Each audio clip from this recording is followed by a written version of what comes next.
there's still some ground rules yet to be set for this food one of the week that kind of have to be discussed. But the battle is a group of Sour Patch Kids versus the main group of M&Ms. So we're talking red, yellow, green, blue, and orange. Which orange is pretzel? So that's the conversation that we have to have. Is so red is regular milk chocolate. Red Yellow's regular. Peanut butter. No, peanut. One green is the lady one. I don't know. One of them is a caramel. That's orange. So maybe blue is pretzel, and orange is caramel. So then what's green? Dark? Green is just probably. Okay, we'll call it green dark. Yeah. So and that I've already thought this through, and that's why that comes into such big play for me. Okay. So you got a group of Sour Patch Kids versus these 5 or so M&Ms that we have listed out. And hold on to your hats, folks, because this is going to be a battle, and people don't believe me because you see a lot of shenanigans out of the Sour Patch Kids. They're cutting people's hair off, cutting down trees on people's cars, the whole nine. They wreak havoc, but then they turn into their sweet little selves and they apologize. And I'm going to dive right into it and say that I think that the M&M would beat Sour Patch Kid, and here's why. Sour Patch Kids are coming out firing. Like, there's going to be some casualties on the side of M&Ms. Yeah, yellow might not make it out of this one. But Green, because green's yellow's fucked. kind of a bitch. Like the peanut M&M is kind of Green's kind of the a only bitch. smart one though. But it's always the smart one that they're like the first target, you know. But like if I'm going after someone, I'm taking the smartest one one. That's a out good first, point. I yeah. think the Sour Patch Kids would make the same But move. here's the thing: is that They have to. They have to. Yeah. after the Sour Patch Kids' initial act of violence towards M&Ms, they're gonna go sweet. And here's the thing about that is, as much as people often underestimate the M&Ms, like they can never really catch Santa. Well, they do, but they you know what I mean? Like they do. They get into a lot of goofy situations. Yeah. One thing that can't be overlooked is that M&Ms are cannibals.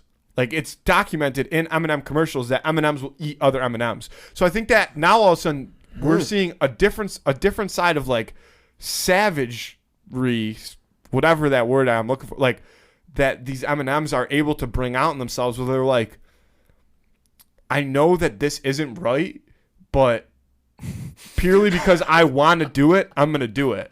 So I think that all of a sudden they're going to let loose right after the Sour Patch Kids' initial strike, and they're going to come out firing, literally ripping heads off, balls off, ripping, like just absolutely. Sour Patch Kids have balls? They do now in this case, yeah. Mayhem. Yeah, like they're going to Cause come out absolute doing mayhem. some nasty, nasty shit, like picking up one Sour Patch Kid and biting the head straight off while the rest of the Sour Patch Kids look on. And at that point, I think the Sour Patch Kids might turtle due to their sweetness, because their sourness runs out after. It's like They got one big push. they have one big and then they go push, and then sweet. they fall into their sweet little hole for an extended period of time. Okay, so here's what I got to say. I feel like so Sour Patch Kids, sour, sweet, gone. There it is. Hold on. Hold on. Do they die? This is a fight to the They death, go yeah. to a farm and they're kind of taken care of. But sour, sweet, gone. Gone as in like useless, like mashed potato? Like what happens? Like No, what happens Well, with in this these? case, gone because M&Ms kill them. Yeah. So but if M&Ms were like, say they were just beating the brakes off of like a mannequin, they'd go super sour, be mayhem, be sweet to the mannequin, and then what? Like they don't just like leave. wither They away. just walk away. Oh, they just peace? Yeah. They just fade. They Yeah. just fade out like a ghost. They just go back to Okay. doing whatever. Look, because they have to rest to get their sourness back up to a level They of. gotta reach That makes sense. Yeah. Okay, hold on. Let me say this. I think that the sweetness of the Sour Patch Kids may be an advantage here, because that initial push, that initial sour push, that full press against the M&Ms, that's obviously going to push them off guard.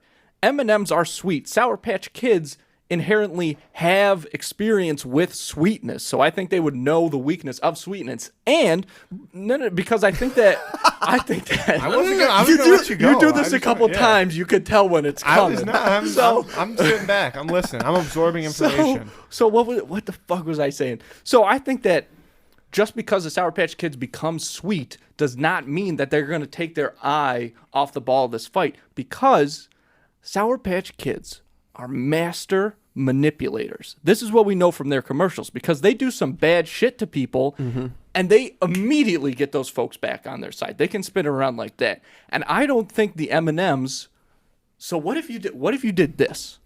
Because we know the green one's a smart one. It's been established and we know they're going after her. So why don't they focus that initial sour press on the green one, get that out of the way. The other M&Ms, I mean, those guys are not very, they're not the brightest. Caps. They're not the brightest. Dunce caps for sure. Exactly.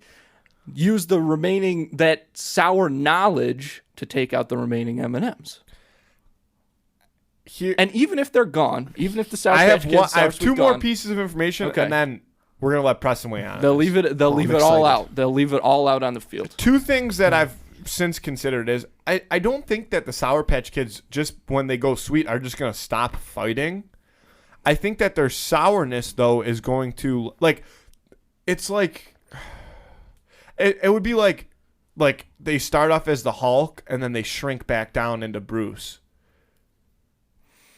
Like, that's how I imagine their sour, sweet level working. And I guess that is a for interpretation. The other thing you have to remember is that although the green one may be the smart, and I did take a shot at the yellow one to start, but the yellow M&M, the peanut M&M, is the biggest of the M&Ms. So he's almost like supersized compared to these Sour Patch Kids, I would say. Like, if we're saying that, like, so I think that he is also going to do more damage than we think, because once he sees, because he is a scaredy cat, but once he sees green go down and he's like, this is a life or death situation, I think he's going to start chucking weight around. Like, he's going to throw Sour Patch Kids around. So those are my two factors that I had to throw to counter what you just said. I think that the yellow one, the only way he's going to be taking out guys is through luck. I feel like because he's dopey. And I also think you're underestimating the caramel M&M, though. The caramel M&M is like the real scaredy cat one. That guy is almost a non-factor. That guy gets knocked out in the first wave. I disagree. Maybe just because he's sticky on the inside, he takes a few of the kids with him, but I think he's toast immediately. That's actually. But I just created a strategy for the M&Ms to win this fight. Fuck! I handed that to you because we know they're fucking cannibals. We know that they're able to take. Fuck you. So they go. You say it, because whatever. No, I mean, I think that factors it in even more. I think that what I would do then if I was the M&Ms is actually sacrifice the caramel M&M to maybe even entrap some of the Sour Patch Kids, and you can take out a whole first wave strictly by getting them entangled in the guts of the caramel M&M. And the rest of the M&Ms aren't afraid to see the guts of the caramel M&M spill. Preston? I have been doing recon. I've been studying strengths and weaknesses of these competitors. And the Pentacorn spoke thus. So, we know, I think if it was like a 1v1, because I'm trying to break it down in my head, obviously a Sour Patch Kid would smack the dog shit out of an M&M. But the group factor adds some interesting dynamics. Because M&M's surface, they almost have like a shell. Yeah. They have a little bit of armor. They do. They have a little bit of armor, and if I'm not mistaken, they probably have a little bit of size. Yeah. The size advantage. Yeah, I would say so. Which is big. As a group, yeah. Yeah, specifically that. But like with the caramel having the little bit of the gooey, like the Sour Patch, they have that sugar. How they can use that sugar, like whether they want to turn that into like a smoke, like an eyeball, like they can use that for weapons. They can use that as like, I don't know, I'm always more scared of a wild card. Like when I'm getting into something, I'm more scared of a wild card. And I feel like that the M&Ms on paper look like the superior, but the wild card factor scares the fucking shit out of me, because I don't like not know, and like especially the change up too. Like if something was like if I was the M&M and I was getting my shit handed to me by a Sour Patch Kid, and then it started being sweet to me, I would. So I'm talking about mind That's games. that psych. Mind games. It's a That's Sour that Patch I psych. Kids actually MO, man. do think that I didn't factor in the use of sugar. If the Sour Patch Kids could figure out how to use that sour sugar that they're coated in as like a defense Which mechanism, they would, because I think they're pretty smart. I actually think that turns around this fight big time, because I think that I still don't think you can underplay the fact that as much as M&Ms may not seem as like ferocious, I guess, as the initial strike of a Sour Patch Kid, I think that they get underplayed because, and I know I've been hammering this point, but like I've never met a cannibal. But so That you know of. I have So to you thought. I have to assume that they're like pretty fucked up individuals. Yeah. But not if it was like normal. Yeah. It's not Yeah, normal, I though. know what you mean. You know? Yeah. Like, I mean, Right. Because, okay. But you know what I'm saying? But I don't hold think on. that- okay. Expand on that, because I think I know what you're doing, but I mean, it's I don't know. interesting. Like, it depends who, like, you.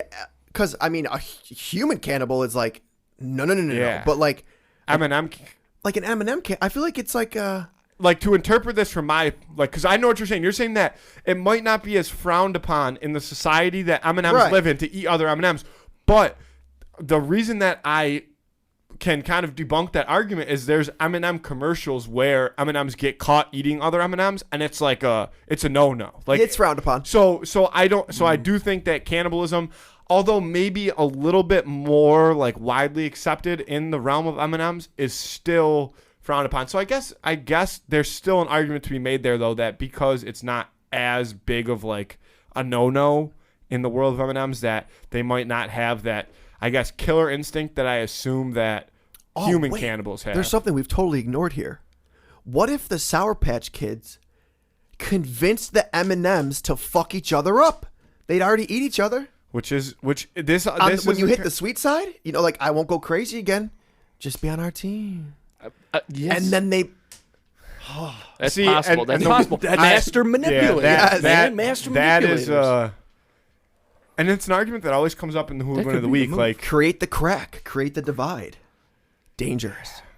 Sour Patch Kids are dangerous. I wouldn't want to Very fight a much group of so. Sour Patch Hell Kids. no. No. I still have like. Well, hold on. you That wa- could finish it up, because I certainly would rather fight a bunch of like human-sized M&Ms than a think bunch that- of human-sized Sour Patch Kids, just because basically what Preston said, the wild card factor. I think that not to be underestimated. I think that you guys have me here, and this is why I'll say it is, and this is gonna sound ridiculous, but as a 22-year-old man, I'm still like I still am a little bit nervous every time I eat like the first Sour Patch Kid out of a bag.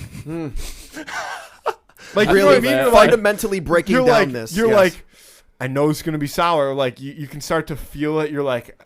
I'm like, this is gonna be sour. Dude, but when Sour it's- Patch Kids are When it's traumatic. M&M, and it's there's like, still so much sugar at the bottom of the bag. Like, did Yeah, you ever that- think for a sec? You got to be a sicko to just straight like open the rest of that bag and like People do eat it. the re- Yeah, those guys are always weird. I know They're people. I always the know real people weird that ones. I know people that will even like lick the finger and then lick the finger and dunk. like fun dip. that. Fun dip that shit. And No so, way. I not that I ever come into these fights like hoping. Well, I guess I do sometimes, like hoping that somebody wins another. But I was really just looking forward to making a solid case for the M&M, because I do think that the majority of the people would agree that Sour Patch Kids would win this fight, and I think that I'm a big underdog guy. I see exactly. Typically, I really tried brainstorming for that. I know, but I think we did give them a solid argument. But I think that at the end of the day, we've established that M&M's probably don't win this fight. Yeah, I'm locking in my So answer we'll for lock- Sour Patch R.I.P. Kids. R.I.P. M&Ms. R.I.P. to the M&Ms. I'm not gonna necessarily accept defeat, because at this point I'm agreeing, but I did come out firing for the M&Ms, and it didn't pan out, but that's all right.